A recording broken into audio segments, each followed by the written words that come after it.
Canada ও যুক্তরাষ্ট্র সফর শেষে দেশে ফিরেছেন প্রধানমন্ত্রী শেখ হাসিনা।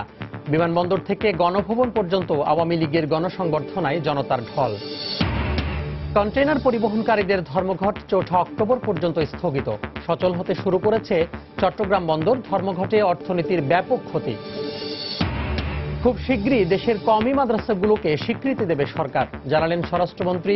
তরুণদের সঠিক ধর্মীয় শিক্ষা দেওয়ার আহ্বান। ময়মনসিংহের গৌরীপুরে ট্রাক পিকআপ ভ্যানের মুখোমুখি সংঘর্ষে এক পুলিশ কনস্টেবল সহ ৬ জন নিহত, আহত ৩। শ্রী ভগবতী মহামায়া তুমি ত্রিগুণাত্মিকা। শুভ মহালয়ে শঙ্খের ধ্বনি আর চণ্ডীপাঠের মধ্য দিয়ে দেবী দুর্গাকে মর্তে আবাহন ভক্তদের। দশমীতে রাত ৯টার মধ্যে প্রতিমা বিসর্জনের আহ্বান পূজা উদযাপন পরিষদের।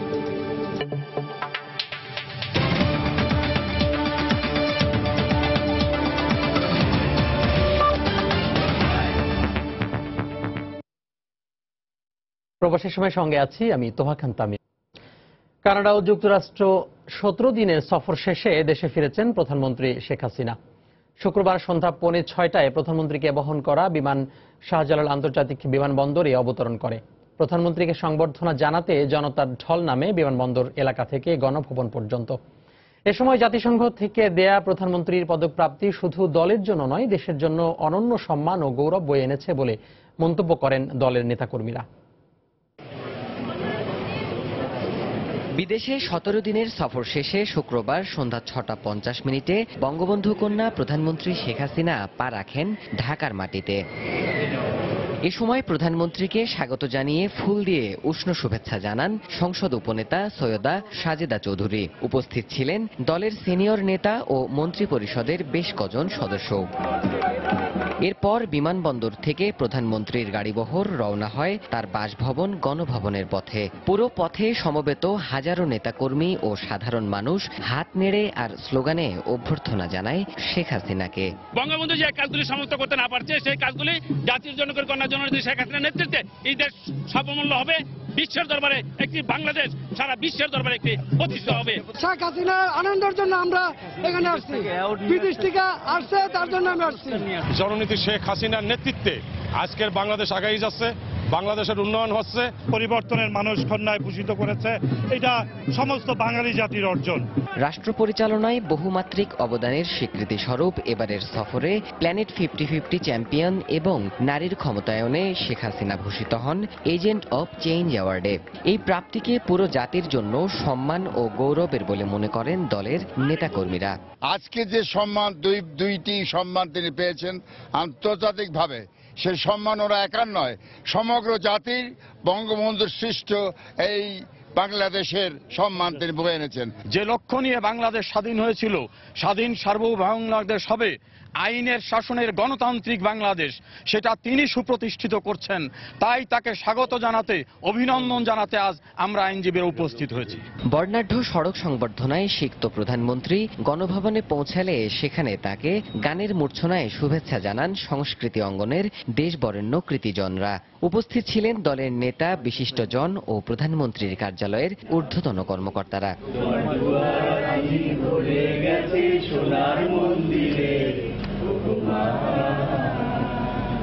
এ সময় স্বাগত জানাতে আসা সুধীজনদের সঙ্গে কিছু সময় কুশল বিনিময় করেন প্রধানমন্ত্রী। কানাডায় গ্লোবাল ফান্ড কনফারেন্স এবং জাতিসংঘের ৭১তম সাধারণ অধিবেশনে যোগ দিতে ১৪ সেপ্টেম্বর দেশ ছেড়েছিলেন প্রধানমন্ত্রী শেখ হাসিনা। দেবাশিস রায়, সময় সংবাদ, ঢাকা। স্বরাষ্ট্রমন্ত্রী আসাদুজ্জামান খান কামাল বলেছেন, খুব শীঘ্রই দেশের কওমি মাদ্রাসাগুলোকে স্বীকৃতি দেবে সরকার। শুক্রবার সকালে রাজধানীর রমনা ইঞ্জিনিয়ার্স ইনস্টিটিউটে সন্ত্রাস ও জঙ্গি দমন উপলক্ষে আয়োজিত আলেম ওলামা সমাবেশে কথা বলেন তিনি। অনুষ্ঠানে খাদ্যমন্ত্রী অ্যাডভোকেট কামরুল ইসলাম বলেন, দেশের কওমি মাদ্রাসাগুলো জঙ্গি তৈরির কারখানা নয়, তাই ঢালাওভাবে কওমি মাদ্রাসাকে দোষারোপ করা যাবে না। দুই একটা হয়তো মাদ্রাসা খারাপ থাকতে পারে, কিন্তু ঢালাওভাবে কওমি মাদ্রাসাকে আপনি দৌড় দিবেন, অসম্ভব, প্রশ্নই ওঠে না। কওমি মাদ্রাসা কোনো সময় জঙ্গি তৈরির কারখানা না। সন্তানদের মানুষ করতে সত্যিকার অর্থে কেবলমাত্র ইংরেজি শিক্ষায় শিক্ষিত করতে বড় বড় স্কুলে, বড় বড় ইংরেজি স্কুলে বা ইউনিভার্সিটিতে পড়ালেই চলবে না। ঘরে অন্তত প্রাথমিক ইসলামের শিক্ষায় শিক্ষিত প্রত্যেককে করতে হবে। এটার স্বীকৃতি আমাদের মাননীয় প্রধানমন্ত্রী দিতে চাচ্ছেন এবং খুব শীঘ্রই দিয়েও দিবেন, কিন্তু আপনাদেরকে আহ্বান করেছেন যে আপনারা এক হয়ে কথা বলেন, এক হয়ে আপনারা কি করতে চান সেটা বলেন। আপনাদের যে দাবি, প্রাণের দাবি, আপনাদের কওমি মাদ্রাসার সনদের স্বীকৃতি, সেটা উনি দিবেন। 4 দিনের মাথায় কন্টেনার পরিবহনে ব্যবহৃত প্রাইম মুভার ধর্মঘট স্থগিত হওয়ার পর ধীরে ধীরে সচল হতে শুরু করেছে চট্টগ্রাম বন্দর। শুক্রবার দুপুরে সমঝোতা বৈঠকের পর বন্দর থেকে কন্টেনার ডেলিভারি শুরু হয়, পাশাপাশি চলছে জাহাজীকরণও। তবে ধর্মঘট স্থগিত হলেও পরিস্থিতি সামাল দিতে বন্দরকে চরম ভোগান্তি পোহাতে হবে বলে জানিয়েছেন বন্দর ব্যবহারকারীরা। বিস্তারিত জানাচ্ছেন কমল দে। মেঘনা ও গোমতী সেতু থেকে স্কেলিং সিস্টেম তুলে দেওয়া সহ 7 দফা দাবিতে প্রাইম মুভার মালিক চালক পক্ষ পরিষদের ডাকা 4 দিনের ধর্মঘটে চট্টগ্রাম বন্দরে অচলাবস্থার সৃষ্টি হয়। বৃহস্পতিবার জেলা প্রশাসকের সাথে আন্দোলনকারীদের 2 দফা বৈঠক হলো, ধর্মঘট প্রত্যাহার হয়নি। শেষ পর্যন্ত শুক্রবার সকালে নাসিরাবাদের নিজ বাসায় আন্দোলনরত সংগঠনের নেতাদের সঙ্গে বৈঠক করেন পুলিশ কমিশনার ইকবাল বাহার। প্রায় 1.5 ঘণ্টাব্যাপী বৈঠক শেষে আগামী 4 অক্টোবর পর্যন্ত ধর্মঘট স্থগিত রাখার সিদ্ধান্ত নেয় সংগঠনটি। 7 তারিখে ঢাকাতে যে মিটিং আছে সেই মিটিংয়ে সুলসেরা আলোচনা হবে। সেই আলোচনায় যদি আমাদের পক্ষে আসে তাহলে ইনশাল্লাহ এটা চলবে।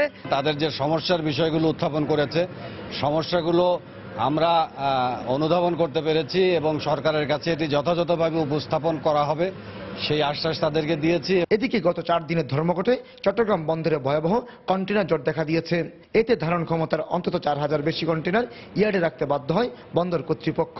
মাল্টি সেক্টরাল স্টেক হোল্ডার এখানে অংশীজন আছে, কেউ একজনও যদি একটু তার যে কর্তব্য আছে, তার যে দায়িত্ব আছে সেটি থেকে একটু বিরত হলে পরে চট্টগ্রাম বন্দর এর পরিসংখ্যানে গড়মিল হয়ে যায়। কন্টেনার আনা নেওয়া বন্ধ থাকায় 8টির বেশি জাহাজ অনেকটা খালি অবস্থায় বন্দর ছেড়ে গেছে। এই অবস্থায় কন্টেনারের উপর অতিরিক্ত চার্জ আরোপের চিন্তা করছে কন্টেনারের মালিক, আন্তর্জাতিক শিপিং ব্যবসায়ীরা। শিপিং এর উপরে সারচার্জ বসবে এবং ডেলিভারি ডিলে হলেই কিন্তু বন্দরের মাসুল দেওয়া, শিপিং লাইনের মাসুল হিসাব করলে এবং ডিপোর মাসুল হিসাব করলে এই যে আমদানির উপর যে কতটুকু বিরূপ প্রতিক্রিয়া হবে এই মুহূর্তে বলা খুব মুশকিল। শুক্রবার দুপুরের পর থেকে শত শত প্রাইম মুভার বন্দরে প্রবেশ এবং বন্দর থেকে কন্টেনার নিয়ে বের হওয়ার কাজ শুরু হয়। কমল দে, সময় সংবাদ, চট্টগ্রাম। ধর্মঘটে শুধু চট্টগ্রাম বন্দরের কন্টেনার জট নয়, দেশের সার্বিক আমদানি রফতানি বাণিজ্যেও এর বিরূপ প্রভাব পড়তে শুরু করেছে। সময়মতো পণ্য রফতানি করতে না পারায় তৈরি পোশাকের অর্ডার বাতিলের শঙ্কা দেখা দিয়েছে। বিস্তারিত থাকছে হাজেলা শিউরির রিপোর্টে।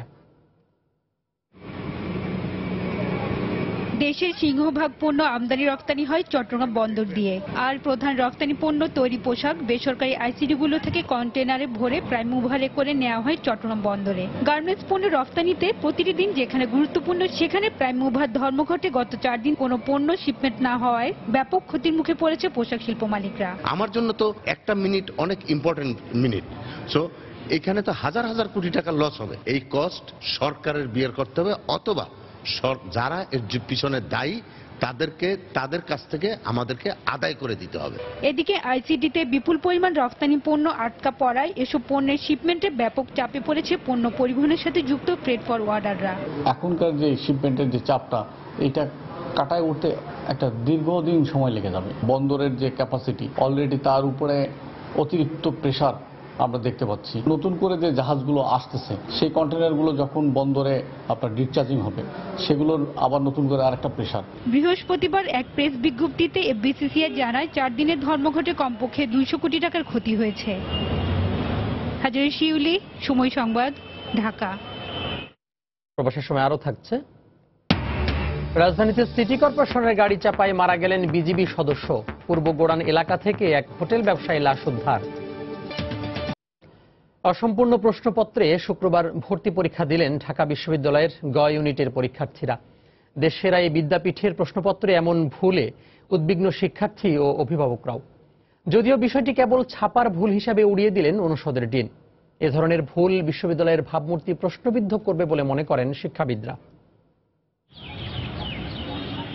রাষ্ট্রের অক্সফোর্ড খ্যাত ঢাকা বিশ্ববিদ্যালয় এইচএসসি পরীক্ষার পর দেশের অধিকাংশ শিক্ষার্থীরই স্বপ্নের ঠিকানা এই বিদ্যাপীঠ। অথচ বিজনেস স্টাডিজ বিভাগের ভর্তি পরীক্ষা দিতে এসে ধাক্কা খেয়েছেন অনেকেই।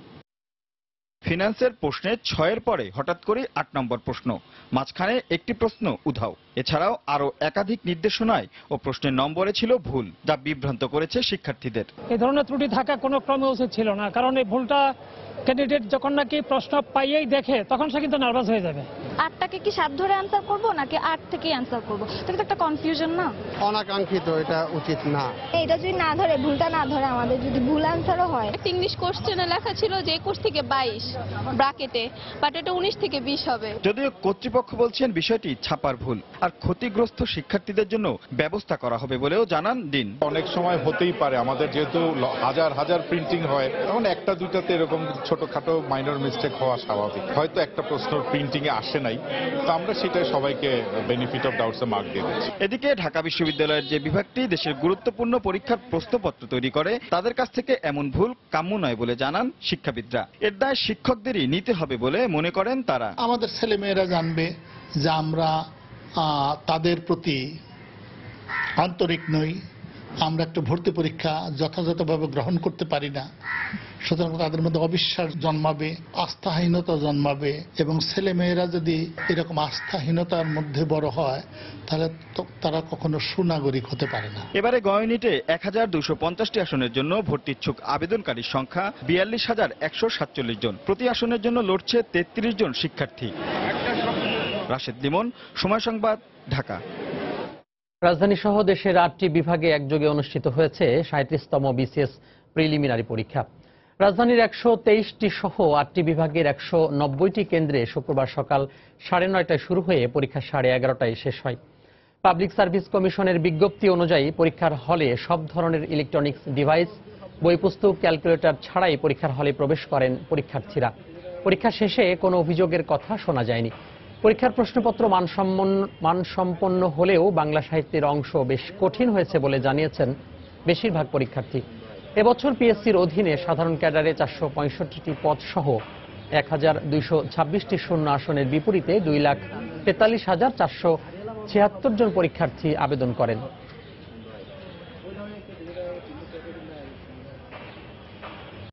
আমার উইকনেস ছিল, আমি পারিনি, কিন্তু প্রশ্নপত্র দেখে আমার মনে হয়েছে ভালো হয়েছে, প্রশ্ন স্ট্যান্ডার্ড হয়েছে, ভালো হয়েছে। প্রশ্ন একটু কঠিন ছিল আগের তুলনায়, দিয়েছি মোটামুটি আর কি। এবারে বিশেষ পরীক্ষা ইনশাল্লাহ অন্যান্য বছরের চেয়ে প্রশ্নটা অনেক ভালোই মনে হয়েছে, যেটা মনে হয়েছে যে অনেক জানার মধ্যেই ছিল।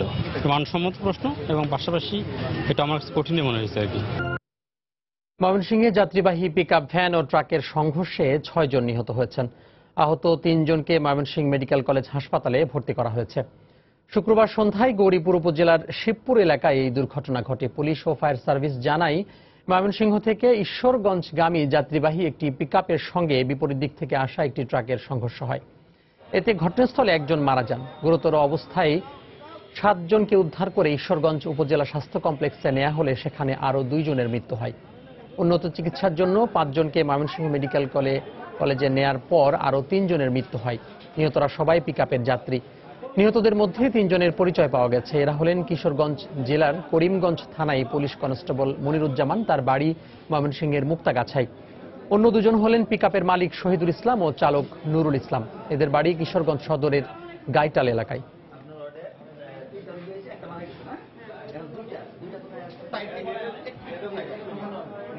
বড় ট্রাক আসতেছিল, একটা পিকআপ ট্রাক যাইতেছিল, ওখানে মুখোমুখি সংঘর্ষে স্পটে 1 জন মারা যায়। ঈশ্বরগঞ্জ উপজেলা স্বাস্থ্য কমপ্লেক্সে 2 জন মারা গেছে, ময়মনসিংহ মেডিকেল কলেজে 3 জন মারা গেছে, আর 3 জন ময়মনসিংহ মেডিকেল কলেজে চিকিৎসাধীন আছে। আহতদেরকে সহযোগিতা, আর্থিক এবং অন্যান্য সহযোগিতা আমরা প্রদান করব এবং যারা মারা গেছে তাদেরও আইডেন্টিফাই করে তাদের পরিবারকে আমরা আর্থিক এবং অন্যান্য সহযোগিতা প্রদান করব। রাজধানী শ্যামলীতে ঢাকা উত্তর সিটি কর্পোরেশনের গাড়ি চাপায় নিহত হয়েছেন বিজিবি সদস্য আবু তাহের। শুক্রবার ভোরে শিশু মেলার সামনে এই দুর্ঘটনা ঘটে। পুলিশ জানায়, নিহত তাহের বিজিবিতে নায়ক হিসেবে কর্মরত ছিলেন। বিজিবির একজন ঊর্ধ্বতন কর্মকর্তা জানান, সোহরাওয়ার্দী হাসপাতালে অসুস্থ ভাইকে দেখে রাস্তা পার হওয়ার সময় উত্তর সিটি কর্পোরেশনের ময়লা বোঝাই একটি ট্রাক তাকে চাপা দেয়। এতে ঘটনাস্থলে মারা যান তাহের। পুলিশ তার লাশ উদ্ধার করে ঢাকা মেডিকেলের মর্গে পাঠায়। নিহত আবু তাহেরের বাড়ি মানিকগঞ্জের সাটুরিয়ায় বলে জানিয়েছে পুলিশ। অন্যদিকে রাজধানীর পূর্ব গোরান এলাকা থেকে শুক্রবার জয়নাল নামের এক হোটেল ব্যবসায়ী লাশ উদ্ধার করেছে পুলিশ। বৃহস্পতিবার রাত থেকেই তাকে খুঁজে পাওয়া যাচ্ছিল না বলে জানিয়েছে পরিবার। নিহতের শরীরে আঘাতের চিহ্ন রয়েছে বলে দাবি স্বজনদের।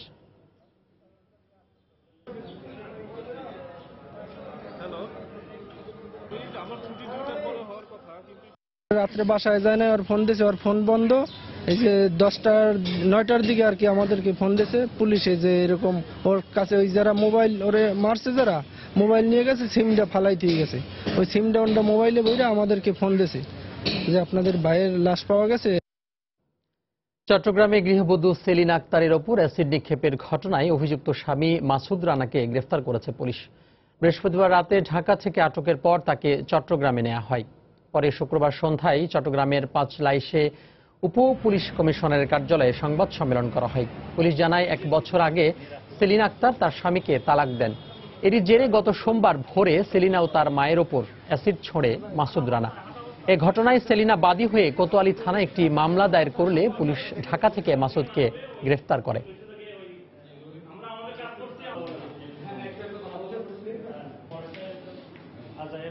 জিজ্ঞাসাবাদে সে স্বীকার করেছে যে সে অ্যাসিড নিক্ষেপ করেছে। শুধু তাই নয়, তার ফেলে যাওয়া যে সিএনজি অটোরিকশা চালিত গাড়ি, সেই গাড়ি, তার ফেলে যাওয়া জুতা, এগুলো থেকে একেবারে 100% প্রুফ যে সেই ঘটনা ঘটিয়েছে। প্রবাসের সময় আরও থাকছে, বাংলাদেশের বিপক্ষে সিরিজ খেলতে ঢাকা ইংল্যান্ড ক্রিকেট দল। নিরাপত্তা নিয়ে শঙ্কিত নন অধিনায়ক বাটলার, খেলতে চান আগ্রাসী ক্রিকেট।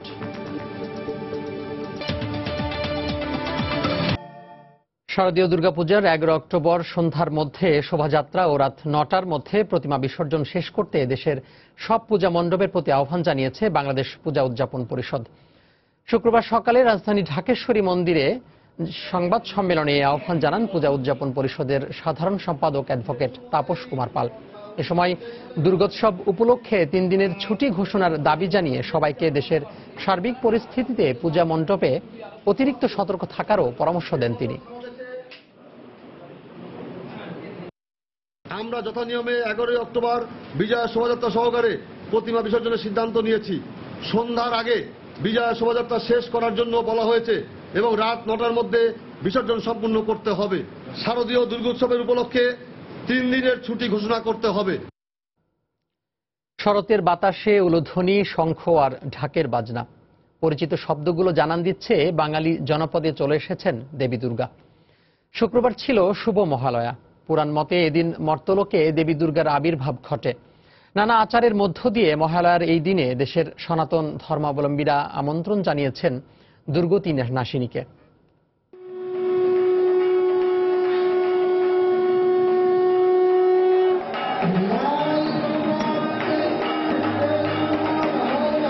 ভোরের আলো ফোটার পরেই চণ্ডীপাঠ। প্রতি বছর আশ্বিন মাসের শুক্লা পক্ষে দুর্গতি নাশিনীকে মর্তলোকে আমন্ত্রণ জানানো হয়।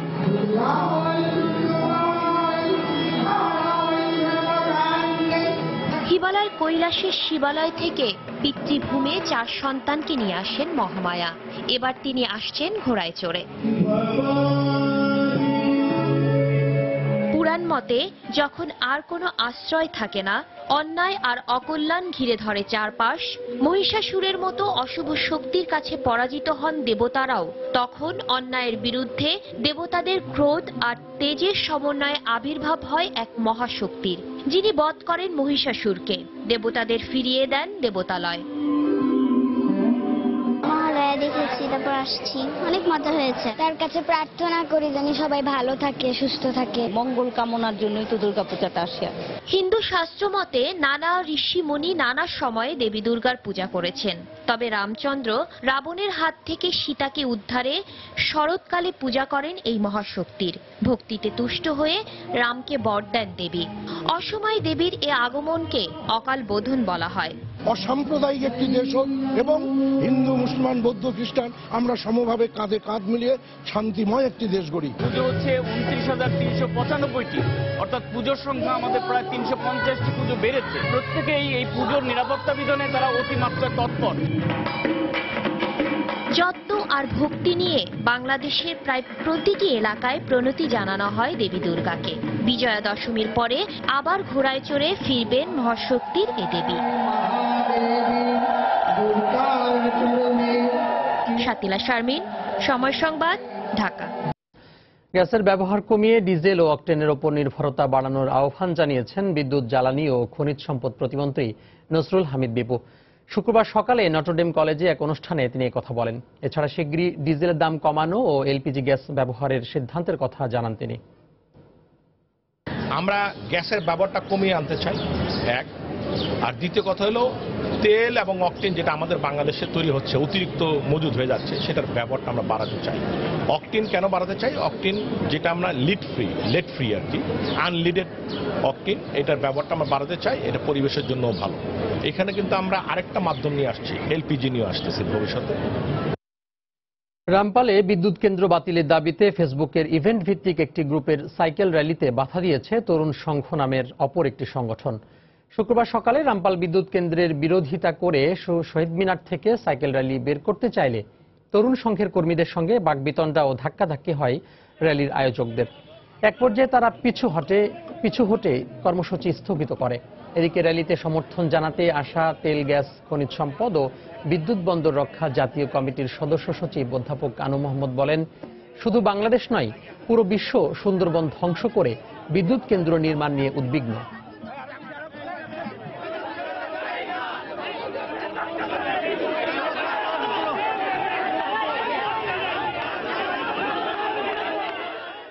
একদিকে দমন পীড়ন, অন্যদিকে কুৎসা এবং অন্যদিকে বিভিন্ন ধরনের চক্রান্তমূলকভাবে পুরো আন্দোলনের বিরুদ্ধে একটা একগুঁয়ে মনোভাব প্রকাশ করছে সরকার। সরকারের একগুঁয়েমিতে যেটা হচ্ছে, এটা ক্ষতি হচ্ছে সুন্দরবনের, ক্ষতি হচ্ছে বাংলাদেশের এবং বিশ্বব্যাপী সরকারেরও ভাবমূর্তি ক্ষুণ্ণ। রাজধানীর যোগাযোগ ব্যবস্থার বাড়তি বিড়ম্বনা যোগ করেছে অতিরিক্ত রিকশা। বেশি ভাড়া আদায় বা অনিয়ন্ত্রিত চলাচলে যানজট সহ নানা ভোগান্তি পোহাচ্ছেন নগরবাসী। সমস্যা সমাধানে অঞ্চলভেদে রিকশা নিয়ন্ত্রণের পরামর্শ নগরবিদদের। এদিকে অতিরিক্ত রিকশা নিয়ন্ত্রণে বেশ কিছু পরিকল্পনার কথা বলছে city corporation. Report Tarikul Hasan আশিকের। যানজটের এ চিত্রটি দেখে মনে হবে এ যেন রিকশার শহর। কিছু বিশেষ এলাকা ছাড়া রাজধানীর অধিকাংশ সড়কের চিত্র একই। যেসব রাস্তায় প্রবেশের অনুমতি নেই সেখানেও ঢুকে পড়ছে রিকশা। অধিকাংশ রাজধানীবাসীর চলাচলের অন্যতম এই বাহনটি যেন প্রতিনিয়ত বাড়াচ্ছে দুর্ভোগ।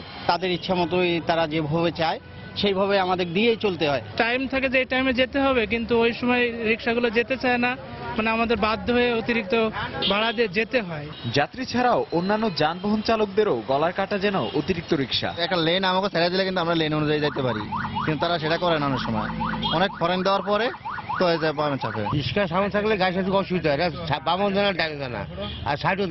সমস্যা সমাধানে ভাড়া নির্ধারণ করে দেয়া সহ অঞ্চল ভেদে রিকশা নিয়ন্ত্রণের পরামর্শ নগরবিদদের। গুলশানে যেমন হলুদ রঙের রিকশা চলছে, একই রকম ধানমন্ডিতে নীল রঙের রিকশা, বাড্ডাতে সবুজ রঙের রিকশা, এইভাবে যদি অঞ্চল ভিত্তিক রিকশাকে নিয়ন্ত্রণ করা যেতে পারে এবং প্রধান প্রধান সড়কগুলোকে শুধুমাত্র গণপরিবহন প্রাধান্য যান চলাচলের ব্যবস্থা করা যায়, তাহলে জনজট এবং যানজট অনেক অংশে কমে যাবে। রাজধানীতে রিকশা নিয়ন্ত্রণে বেশ কিছু পদক্ষেপের কথা জানালো ঢাকা দক্ষিণ সিটি কর্পোরেশন। আমরা চাচ্ছি অন্ততপক্ষে প্রাইমারি রোডগুলোন থেকে কিভাবে রিকশাগুলোকে উঠিয়ে নেওয়া যায় এবং এদেরকে কিভাবে যে সমস্ত সাব রোড রয়েছে ওই সমস্ত রোডে চালনা করা যায়, সেরকম একটা প্রক্রিয়ার কথা আমরা ভাবছি।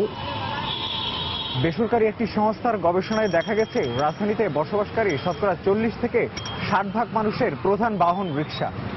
কিন্তু লাগামহীনভাবে বেড়ে যাওয়া অবৈধ রিকশার দৌরাত্ম্য রোধ করা না গেলে নগরবাসীর দুর্ভোগ ক্রমেই বাড়বে বলে মত সংশ্লিষ্টদের। তারিকুল হাসান আশিক, সময় সংবাদ, ঢাকা। এবার প্রবাসের খবর। যুক্তরাষ্ট্রের ক্যালিফোর্নিয়ার লস অ্যাঞ্জেলেসে বাংলাদেশি আবুল কালাম হত্যাকাণ্ডে গ্রেফতারকৃত 2 তরুণীর বিরুদ্ধে অভিযোগ গঠন করা হয়েছে। বৃহস্পতিবার ডিস্ট্রিক্ট অ্যাটর্নির দপ্তরের সংবাদ বিজ্ঞপ্তিতে একথা জানানো হয়। গ্রেফতারকৃত রোসা ম্যানুয়েলা বারিয়েন্তাস ও মারিয়া মিশেল ইনজুনজা নামের ওই 2 তরুণীর বিরুদ্ধে আবুল কালামকে হত্যার অভিযোগ আনা হয়।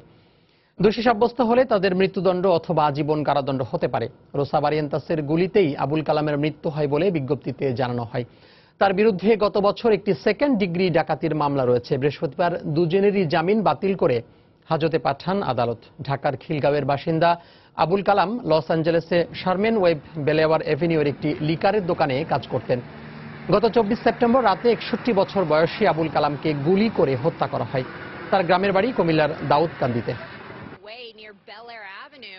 When first responders got here, they found a man shot inside, and despite efforts, সারা দেশে উন্নত চক্ষু চিকিৎসা সেবা প্রদানের জন্য দুদিনব্যাপী বাংলাদেশ ভারত যৌথ আন্তর্জাতিক বৈজ্ঞানিক সম্মেলনের আয়োজন করেছে বাংলাদেশ চক্ষু হাসপাতাল। শুক্রবার সকালে রাজধানীর বসুন্ধরা কনভেনশন সেন্টারে সম্মেলনের উদ্বোধন করা হয়। এতে বক্তারা জানান, আধুনিক প্রযুক্তি ও প্রশিক্ষণের মাধ্যমে দেশের চক্ষু রোগ বিশেষজ্ঞদের আরও বেশি দক্ষ করে তোলা সম্ভব। সানি, গ্লুকোমা, রেটিনা ও লেজার ডিসিআর সহ চোখের 9টি বিভাগ নিয়ে সম্মেলনের শুরু থেকেই চুলচেরা বিশ্লেষণ করেন ভারত বাংলাদেশের বিশেষজ্ঞ চিকিৎসকরা। পরে হাতে কলমে দেখিয়ে দেয়া হয় আধুনিক প্রযুক্তি ব্যবহার করে কিভাবে সহজে চোখের জটিল রোগের চিকিৎসা করা যায়। ইন্ডিয়ার দিশা আই হসপিটাল এবং সুশ্রুত আই হসপিটাল, তিনটা আই হসপিটাল মিলে জয়েন্ট বাংলাদেশ ইন্ডিয়ার জয়েন্ট একটা কনফারেন্স করলাম। নতুন নতুন ইনস্ট্রুমেন্ট, নতুন নতুন যন্ত্রপাতি যেগুলা এসছে সেগুলা কিভাবে ব্যবহার করতে হয়, সেগুলা পেশেন্টের স্বার্থে কিভাবে আমরা উন্নত চিকিৎসার জন্য ব্যবহার করব। সম্মেলনে তথ্যমন্ত্রী হাসানুল হক ইনু বলেন, চক্ষু চিকিৎসায় উন্নতির ফলে দেশে জন্মান্ধের সংখ্যা কমে যাওয়া সহ দ্রুত চোখের রোগ থেকে মুক্তি পাচ্ছেন অনেকে। সরকারের আন্তরিক প্রচেষ্টায় বাংলাদেশের স্বাস্থ্যসেবা বিশ্বে প্রশংসিত। দেশের মানুষের সুস্বাস্থ্য নিশ্চিত করতে জাতীয় বাজেটে আরও বরাদ্দ বাড়ানোর আবেদন করা হবে। ভারতীয় হাই কমিশনার হর্ষবর্ধন শ্রিংলা বাংলাদেশের চক্ষু চিকিৎসার প্রশংসা করে এদেশে চক্ষু চিকিৎসার যন্ত্রপাতি শুল্কমুক্ত আমদানির আবেদন জানান। স্বাস্থ্য খাতের লক্ষ্যমাত্রা অর্জনে বিশ্বের বিভিন্ন দেশের চেয়ে এগিয়ে আছে বাংলাদেশ। বাংলাদেশের এই অগ্রগতিতে সহযোগী দেশ হতে চায় ভারত। একই সঙ্গে এদেশের চিকিৎসা সেবাকে আরো উন্নত করতে আধুনিক যন্ত্রপাতি আমদানি করতে চাই আমরা। সম্মেলনে 64টি জেলা থেকে প্রায় 450 চক্ষু রোগ বিশেষজ্ঞ অংশ নেন। ফখরুল শাহিন, সময় সংবাদ, ঢাকা। আবারও দেশের বাইরের খবর। কাশ্মীরে ভারত পাকিস্তান নিয়ন্ত্রণ রেখার কাছে নতুন করে সহিংসতার আশঙ্কায় সীমান্ত এলাকায় সতর্কতা জারি করেছে ভারত। সার্জিক্যাল স্ট্রাইক নামের জঙ্গি বিরোধী বিশেষ অভিযান পাক সরকার কিংবা সেনাদের বিরুদ্ধে নয় বলেও জানায় তারা। বৃহস্পতিবার ভোরে হেলিকপ্টার ব্যবহার করে পাকিস্তান নিয়ন্ত্রিত কাশ্মীরের 2 কিলোমিটার ভেতরে জঙ্গিদের অবস্থানে হামলার কথা জানায় ভারতীয় সেনাবাহিনী। এতে 35 থেকে 40 জন জঙ্গি নিহত হয় বলে জানায় ভারতীয় গণমাধ্যম। এই অবস্থায় প্রধানমন্ত্রী নওয়াজ শরীফ পরিস্থিতি খারাপ হচ্ছে উল্লেখ করে মন্ত্রী পরিষদের জরুরি বৈঠক ডাকেন। ভারত পাকিস্তান চলমান উত্তেজনায় উদ্বেগ জানিয়ে দুদেশকে এই সংঘাত এড়িয়ে চলার আহ্বান জানিয়েছে যুক্তরাষ্ট্র।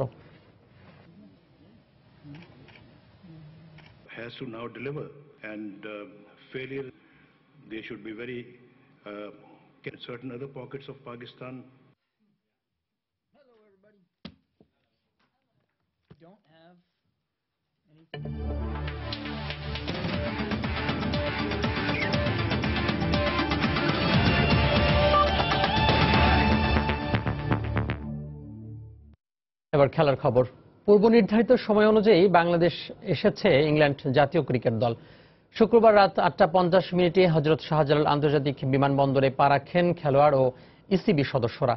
ইংলিশদের আগমন উপলক্ষে পুরো বিমানবন্দর এলাকা জুড়ে নিরাপত্তা ব্যবস্থা জোরদার করা হয়। ইংল্যান্ড অ্যান্ড ওয়েলস ক্রিকেট বোর্ডের 3 সদস্যের নিরাপত্তা পর্যবেক্ষক দল আগস্টে বাংলাদেশ ঘুরে সবুজ সংকেত দিলেও নির্ধারিত সময়ে ইংলিশদের বাংলাদেশ সফর নিয়ে শঙ্কা কাটছিল না।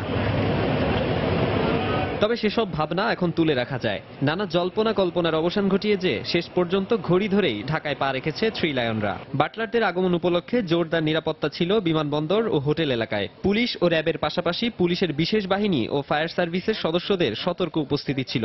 ইসিবি কর্মকর্তা সহ মোট 25 সদস্যের দল ঢাকায় এসেছেন এদিন। আর ইসিবির নিরাপত্তা প্রধান রেগ ডেকাসন সহ 2 জন কর্মকর্তা এসেছেন একদিন আগেই। বাংলাদেশের প্রশাসন থেকে নিরাপত্তা প্রতিশ্রুতি ও রেগ ডেকাসনের ইতিবাচক সাড়া মেলার পরই মূলত ত্বরান্বিত হয়েছে পুরো প্রক্রিয়াটি। যদিও ক্রিকেটারদের বাংলাদেশ সফর নিয়ে ব্যক্তিগত সিদ্ধান্তের সুযোগ থাকায় স্বেচ্ছায় নাম প্রত্যাহার করেন ইংল্যান্ডের ওয়ানডে দলের নিয়মিত অধিনায়ক এউইন মর্গান ও অ্যালেক্স হেলস। মর্গান না আসায় এই সফরে অধিনায়কত্বের দায়িত্বটা থাকছে জস বাটলারের উপর। বাংলাদেশ সফরে 3টি ওয়ানডে ও 2টি টেস্ট খেলবে ইংল্যান্ড ক্রিকেট দল। 7 অক্টোবর মিরপুরে 3 ম্যাচ সিরিজের প্রথম ওয়ানডেতে স্বাগতিক বাংলাদেশের মুখোমুখি হবে অতিথিরা। তবে আপাতত ইংলিশরা ঢাকায় পৌঁছেছে, এটাই সুখবর। বাংলাদেশ আফগানিস্তান শেষ ও সিরিজ নির্ধারণী ওয়ানডে প্রসঙ্গ ছাপিয়ে দিনের ক্রিকেট শিরোনামে এই তো স্বস্তি। মাকসুম আলম খান, সময় সংবাদ, ঢাকা। প্রস্তুতিমূলক সিরিজ হয়ে দাঁড়ালো অগ্নি পরীক্ষার। সিরিজ নির্ধারণী ম্যাচে শনিবার মাঠে নামবে বাংলাদেশ ও আফগানিস্তান। দ্বিতীয় ম্যাচে যোগ্য দল হিসেবে আফগানিস্তান জয় পেয়েছে বলে জানিয়েছেন টাইগার অধিনায়ক মাশরাফি। তবে শেষ ওয়ানডেতে জয় দিয়েই টানা 6ষ্ঠ হোম সিরিজ ও শততম জয় তুলে নিতে প্রতিজ্ঞাবদ্ধ ম্যাচ। অন্যদিকে আগের 2 ম্যাচের ভুল শুধরে আরও ভালো খেলার প্রত্যয় আফগানদের। মিরপুর শেরে বাংলা জাতীয় ক্রিকেট স্টেডিয়ামে খেলা শুরু হবে দুপুর 2:30টায়। প্রথম ম্যাচের কষ্টার্জিত জয় আর দ্বিতীয় ম্যাচে দুঃস্বপ্নের হার যেন পুরো দলের শরীরী ভাষাই বদলে দিয়েছে। তৃতীয় ম্যাচের আগে তাই নিশ্চুপ শীতল অনুশীলন, গুরুগম্ভীর অনুশীলনে সৌম্যতার হারিয়ে যাওয়া ছন্দ খুঁজে ফিরছিলেন ব্যাটে। হাতুরু সিংহে অনেকটা সময় দিলেন এই স্টাইলিশ ব্যাটসম্যানকে। প্রথম 2 ম্যাচের অভিজ্ঞতায় আফগান স্পিনারদের সামলাতে নেটে নিয়ে আসা হয় জুবায়ের হোসেন লিখন সহ 3 জন লেগ স্পিনার। অধিনায়ক মাশরাফি আরও একবার প্রাপ্য স্বীকৃতিটুকু দিতে চাইলেন আফগানদের। যোগ্য দল হিসেবেই 2টা ম্যাচই খেলেছে এবং একটা ম্যাচ তারা জিতেছে, আমরা একটা ম্যাচ খুব ক্লোজ ছিলাম। সো আমি মনে করি ক্রেডিট তাদের যে তারা ভালো খেলেছে। তৃতীয় ওয়ানডের জন্য একজন বাড়তি স্পিনার মোশাররফ রুবেলকে নিয়ে মাঠে নামবে বাংলাদেশ, এটা অনুমেয়ই। সাথে নামতে পারেন শফিউলও। তবে মাশরাফি দল নিয়ে সন্তুষ্ট। আমরা লাস্ট 1-1.5 বছর যেটা করেছি, যেভাবে পজিটিভ ক্রিকেট খেলেছি, ওইটাই খেলার চেষ্টা করছি। যদি আফগানিস্তান আমাদের থেকে বেটার খেলে তাহলে অবশ্যই ওইটাও তাদের দিন হতে পারে, কিন্তু আমি মনে করি কনফিডেন্টলি নেমে কনফিডেন্টলি খেলাটাই বেটার। আফগানরা বাংলাদেশের বিপক্ষে খেলেছে 4টি ওয়ানডে, এর মধ্যে 2টি জয় ও 2 হার নিয়ে সমতায় যুদ্ধ বিধ্বস্ত দেশটি। হারানোর কিছু নেই, আর যা কিছু পাবার সুযোগ আছে সেটুকু কুড়িয়ে নিতে চান হাসমতুল্লাহ শহীদি। বাংলাদেশ নিজেদের কন্ডিশনে অপ্রতিরোধ্য, তবুও আমরা যে লড়াই করছি এটাই আমাদের পাওয়া। আগের 2 ম্যাচে আমরা ভালো খেলেছি, তবুও কিছু খুঁত ছিল। অবশ্যই সিরিজ জয়ের সুযোগ আছে এবং আমরা সেটা কাজে লাগানোর চেষ্টা করব। অপরিবর্তিত একাদশ নিয়ে মাঠে নামার সম্ভাবনা আফগান। গেল 10 মাসে কোনো আন্তর্জাতিক ওয়ানডে না খেলার ছাপ স্পষ্ট ছিল গেল 2 ওয়ানডের পারফরমেন্সে। সামনে রয়েছে 2টি মাইলফলক, একটি শততম ওয়ানডে জয়ের, অন্যটি টানা 6 সিরিজ জয় নিশ্চিত করা। কিন্তু মুদ্রার উল্টো পিঠে চোখ রাঙাচ্ছে র্যাঙ্কিংয়ের নিম্নমুখী রেটিং পয়েন্ট এবং আফগান জুজু। অলিখিত এই ফাইনালে কি হবে সেটাই দেখার প্রতীক্ষায় গোটা দেশের ক্রিকেট প্রেমীরা। মিরপুরের হোম অফ ক্রিকেট থেকে রায়হান মাসুদ, সময় সংবাদ, ঢাকা। এ পর্যায়ে শীর্ষ সংবাদগুলো জানিয়ে দিচ্ছি আরো একবার। কানাডা ও যুক্তরাষ্ট্র সফর শেষে দেশে ফিরেছেন প্রধানমন্ত্রী শেখ হাসিনা। বিমানবন্দর থেকে গণভবন পর্যন্ত আওয়ামী লীগের গণসংবর্ধনায় জনতার ঢল।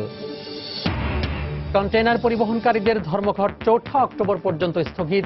সচল হতে শুরু করেছে চট্টগ্রাম বন্দর। ধর্মঘটে অর্থনীতির ব্যাপক ক্ষতি। খুব শীঘ্রই দেশের কওমি মাদ্রাসাগুলোকে স্বীকৃতি দেবে সরকার, জানালেন স্বরাষ্ট্রমন্ত্রী। তরুণদের সঠিক ধর্মীয় শিক্ষা দেওয়ার আহ্বান। ময়মনসিংহের গৌরীপুরে ট্রাক পিকআপ ভ্যানের মুখোমুখি সংঘর্ষে এক পুলিশ কনস্টেবল সহ 6 জন নিহত, আহত 3। শ্রী ভগবতী মহামায়া তুমি ত্রিগুণাত্মিকা। শুভ মহালয়ায় শঙ্খের ধ্বনি আর চণ্ডীপাঠের মধ্য দিয়ে দেবী দুর্গাকে মর্তে আবাহন ভক্তদের। দশমীতে রাত 9টার মধ্যে প্রতিমা বিসর্জনের আহ্বান পূজা উদযাপন পরিষদের। এই ছিল প্রবাসের সময়ে। যে কোনো খবর পেতে ভিজিট করুন সময়নিউজ.tv। যে কোনো বাংলা, ইংরেজি ও এয়ারটেল নম্বর থেকে সময় সংবাদের খবর, অনুষ্ঠান সূচি জানতে এবং যে কোনো তথ্য সময় সংবাদকে জানাতে ডায়াল করুন 162 নম্বরে। এছাড়া এইমাত্র পাওয়া খবর আপনার মোবাইলে পেতে SMS করুন *BN লিখে পাঠিয়ে দিন 162 নম্বরে। সঙ্গে থাকুন সময়।